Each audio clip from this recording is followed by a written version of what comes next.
So, ayun na nga. Tinamad kaming mag-isip ng kakainin. Bumili kami ng nasi lama doon sa Block 4. Ayan. Nasi lama. So, ayun. Nasi lama.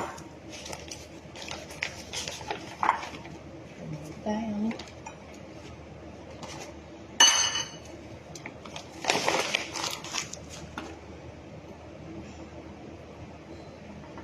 May isang bowl.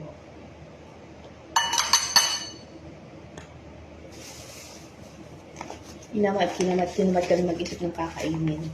Kaya ganito lang yung aming binili. Ayan, binili. Ayan, may sambal. Ayan.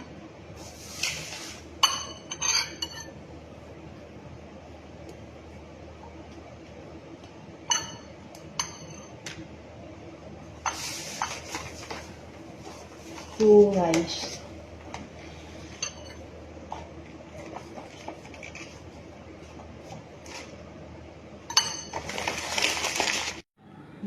That's it.